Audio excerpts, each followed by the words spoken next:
जी और भाटी साहब के लिए एक बार जोरदार तालियां बजाएं। भाटी साहब के लिए एक बार जोरदार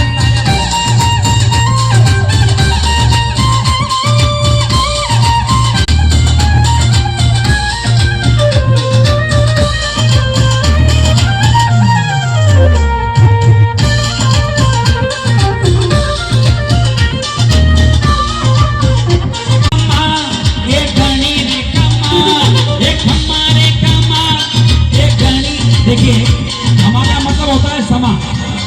क्षमा का मतलब होता है जिनको बाबा से क्षमा मांगने एक बार दोनों हाथ ऊपर करें।